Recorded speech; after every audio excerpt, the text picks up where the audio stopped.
Tá sendo muito estranho gravar e, enfim, tentar conversar com isso aqui.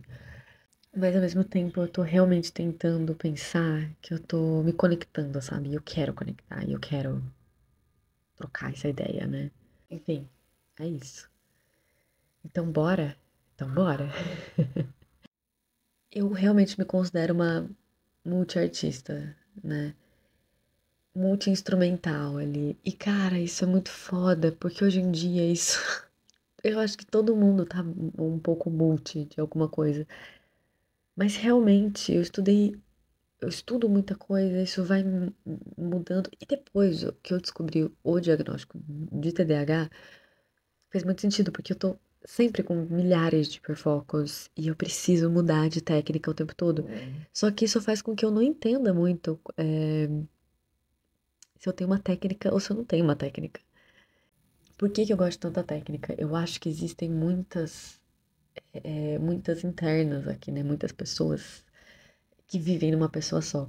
E eu acho que com rede social e trabalhando bastante sobre marketing também, eu sinto uma pressão muito grande de ter um estilo próprio. E eu não tô falando, criticando assim nesse sentido de a própria experiência da vida, ela vai trazendo um estilo, uma coisa que você se configura uma marca e tal, isso é normal. Mas mesmo assim, parece que não tem espaço o suficiente para ter múltiplas de si mesmo, sabe? Eu acho que muito isso me faz pensar nessas dualidades que cabem dentro de um artista, dentro de quem eu sou, assim, como pessoa. Essa coisa da gente estar o tempo todo sendo multi-coisas o tempo todo, sabe? E o que me levou, assim, eu fiquei esses tempos muito fascinada por uma artista que é a Yoko Sama. E eu sempre tive. Ela é muito famosa, provavelmente você deve ter visto em algum lugar. E, cara, eu sempre tive desespero das artes dela, desespero, assim, muito desespero. E tá aí uma das coisas que eu me questiono às vezes: será que eu sou artista de verdade? Porque eu sempre tive medo de textura. A arte também tem esse papel, né, a superfície da, do material da arte ali tem muita. Se trabalha com muita textura, muitos artistas e tal. E esse sempre foi meu pânico. Inclusive, eu quase perdi um trabalho, uma vez um emprego sobre isso, porque o diretor que estava me contratando para escrever uma peça junto com ele tinha um cenário que ele queria que tinha uma máscara lá, enfim, com muita textura, e eu fiquei desesperada, comecei a entrar em pânico, vermelha. E eu falei, não vou poder fazer isso, olha, eu tô saindo do trabalho, realmente não tem condições. E aí ele falou, não, então vamos tirar. Como era só a gente ali na equipe, ele falou, não, vamos tirar essa máscara e a gente não trabalha com isso. E eu sempre tive medo da Yoko Sama, era um desespero. E aí, um dia eu tava vendo umas telas dela, super coloridas, super diferentes das coisas que eu tinha de imagem dela. E eu criei coragem pra assistir o documentário dela. E eu fui assistir o documentário dela. E como que uma coisa pra uma pessoa pode ser tão especial e pra outra pode ser um absoluto pesadelo? Porque logo no começo do documentário já tem uma fala dela sobre isso, sobre como que desde criança ela sempre amou as bolinhas, ela sempre amou essas texturas das bolinhas, né? E sempre foi um pesadelo na minha vida e eu aprendi a abstrair essas texturas, né? E não é que eu não, não é que melhorou a minha tripofobia necessariamente, mas eu aprendi a não prestar atenção, a como se fosse a desfocar realmente das coisas que me atacam a fobia de alguma forma. E nesse documentário, eu fiquei muito apaixonada, na verdade, porque eu me identifiquei um pouquinho com as dualidades tão complexas da Kusama, é, que desde pequena ela tinha uma melancolia muito grande, né? Então, como é que eu tinha visto aquelas artes tão coloridas, né? E tinha uma melancolia ali tão presente, né? Que eu não tinha observado, eu não tinha prestado atenção. E depois de ver mesmo as artes super coloridas e tons tão saturados que às vezes ela usa, é, passa também uma melancolia, né? Que ela trabalha. Outra dualidade muito interessante, né, um paradoxo quase enfim, entenda aqui como dualidade essas complexidades que temos, né, que às vezes são conceitos opostos, mas que se ocupam e que às vezes divergem e que ocupam os mesmos corpos da gente, né? E ela tem uma coisa que eu achei muito interessante, por exemplo, ela era muito reservada e ao mesmo tempo muito ousada. Ela tinha uma ousadia, ela teve muita ousadia é, presente nas atitudes, nas artes dela.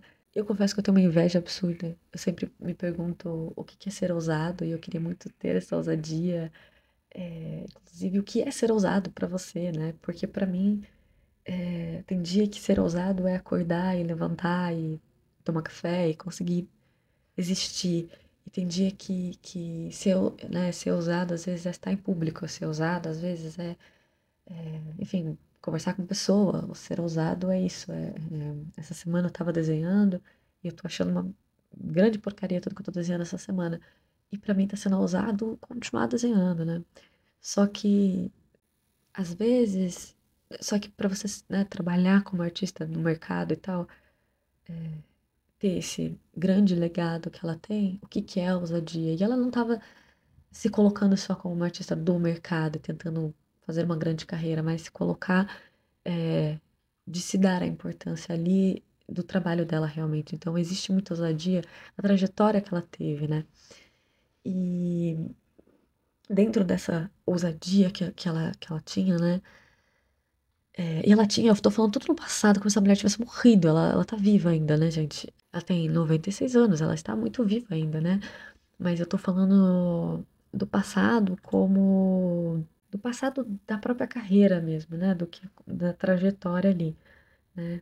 E ela, pelo menos a pessoa do documentário, né? A curadora acho que é uma curadora que tá falando do documentário, fala um pouco dessa ousadia através também de umas obras dela, que é a cadeira fálica, né? A poltrona fálica. E aí tem algumas obras dela que são fálicas, né? Que tem essas esculturas fálicas que ela trabalhava. Então, e ela trabalhou também o nu durante muitas vezes, então o corpo nu durante tem algumas obras dela. E demonstrava ser uma pessoa que não tinha interesse sexual. E ao mesmo tempo ali explorando o corpo nu enfim, o falo e todas essas coisas. Então é muito interessante isso também, né? Observar essa dualidade. Inclusive, a ousadia dela, dos trabalhos dela, com trazer temas que podiam causar e impactar, e ao mesmo tempo ter uma introspecção muito grande, ser uma pessoa muito reservada, e ao mesmo tempo querer trabalhar os temores psicológicos dela na arte dela. E dentro disso tudo, ela ter sido muito impactada também por ter sido muito copiada. Ela foi muito copiada, muito, muito copiada. Então, e isso impactou muito na autoestima dela como artista, na autoestima, né, da carreira dela. E isso é algo que me impactou bastante vendo o documentário. É algo que eu fiquei pensando sobre essas dualidades, né? Sobre as coisas que se transpõem e convivem, convergem e vivem juntos, né? Como a gente pode, vivendo uma melancolia, né? Carregando uma melancolia e ao mesmo tempo uma ousadia extrovertida em alguns momentos. E eu acho isso, enfim, muito interessante, né? A dona Kimi tá aqui se esfregando no colchão, então se sair o barulho, essa esfregação da cachorra no colchão. Enfim, eu separei algumas dualidades aí pra conversar, né? Que eu percebo que eu amo arte preta e branca e amo arte colorida ao mesmo tempo, né? Isso do fazer artístico mesmo. Então, eu gosto de fazer arte preta e branca, eu gosto de desenhar com nanquim, desenhar com caneta e não ter muito cor e principalmente fotografia preta e branca. A gente perdeu aí o Sebastião Salgado, né? Esse mês passado, acho que mês passado, agora a gente tá em junho. E uma apaixonada por fotografia preta e branca. E, e na busca de tentar quebrar um pouco esse racismo cromático, eu queria trazer mais vídeos sobre isso, inclusive. Mas eu sempre fico na dúvida, uma coisa assim, eu sempre quero fazer muito preto e branco ou colorido, e sempre nesse extremo. Não, tipo, vamos fazer aqui um pouco de cor. Não, quero uma cor saturada em algum lugar ao tempo todo, e ao mesmo tempo quero que tudo seja preto e branco, e eu quero que seja saturado. E eu fico nessa eternamente.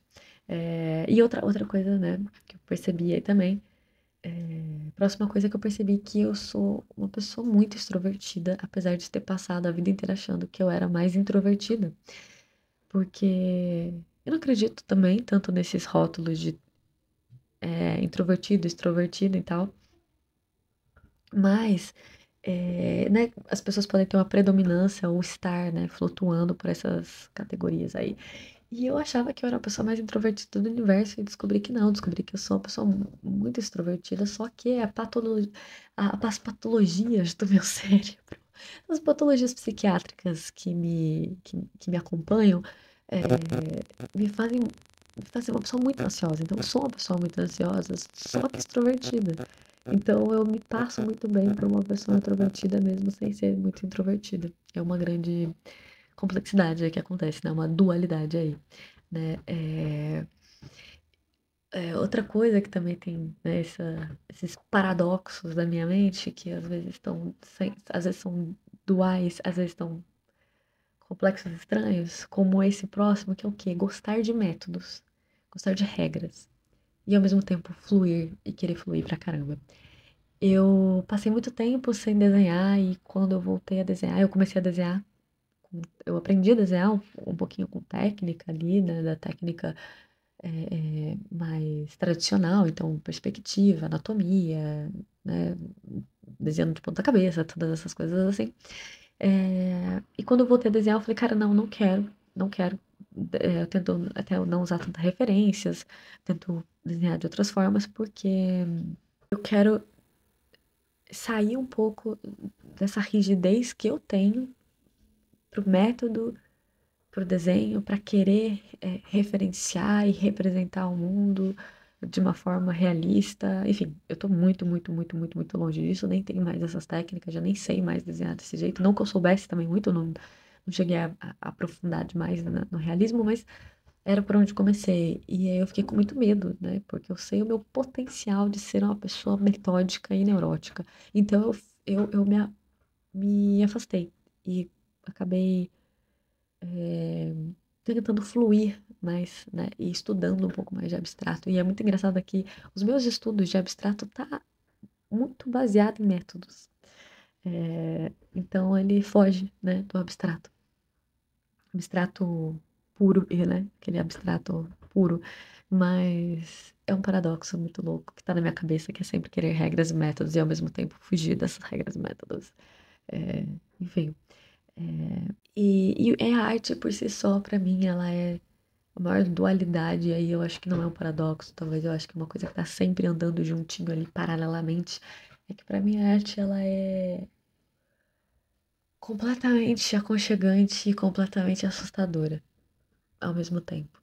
Ser artista é assustador, exige muita ousadia e exige muito acolhimento e ao mesmo tempo, e às vezes na mesma proporção, a arte é muito aconchegante, só que é desesperador, só que é um pesadelo, tanto para produzir quanto às vezes você olhar, né, a arte de outra pessoa, você expor aquilo que está dentro de você através da arte.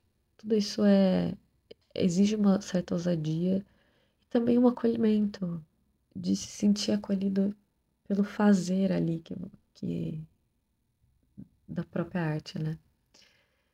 E é isso, eu espero que vocês tenham ficado até aqui. Eu agradeço muito. Eu tô começando aqui a dividir um pouco mais. Eu ainda tô aprendendo um pouco como funciona o microfone, edição, câmera, todas essas coisas. Então, agradeço se você ficou até aqui e assistiu toda essa minha loucura até o final. Agradeço também, caso você tenha escutado barulhos aí, provavelmente são as patinhas da Kimi andando por aqui, tudo brincando, que essa hora ela tá pegando fogo. É, E é isso, a gente se vê até breve. Tchau!